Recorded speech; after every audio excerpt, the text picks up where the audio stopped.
Sumagot si Job. Ikasyam na kabanata.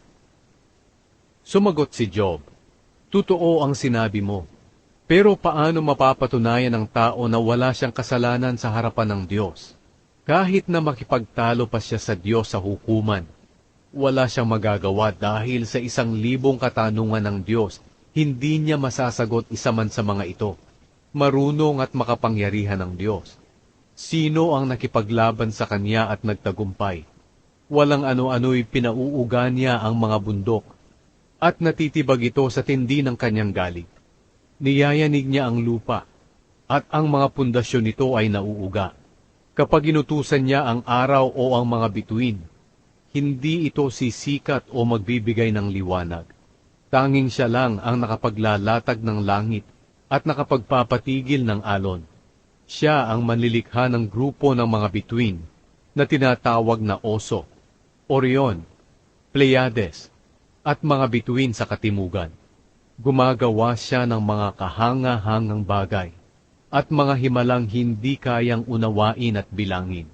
Kapag dumadaan siya sa tabi ko, hindi ko siya nakikita o nararamdaman. Kung may gusto siyang kunin, walang makakapigil sa kanya. At sino ang makakapagreklamo sa mga ginagawa niya? Hindi pinipigil ng Diyos ang kanyang galit. Kahit ang mga katulong ng dragon na si Rahab ay yumuyukod sa takot sa kanya. Kaya papaano ko ipagtatanggol ang sarili ko sa Diyos? Ano ang mga salitang maaari kong gamitin para makipagtalo sa kanya? Kahit na wala akong kasalanan, hindi ko maipagtatanggol ang sarili ko.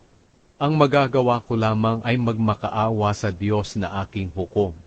Kahit hilingin kong magkausap kami at pumayag siya, hindi pa rin niya ako pakikinggan, sapagkat pinapahirapan niya ako na parang sinasalanta ng bagyo, at dinadagdagan pa niya ang paghihirap ko ng walang dahilan.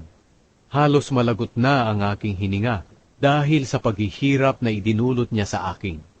Kung lakas ang pag-uusapan, walang tatalo sa kanya, at kung sa hukuman idadaan, sinong makapaghahabla sa kanya? Kahit na wala akong kasalanan, paparusahan pa rin ako dahil sa mga sinabi ko.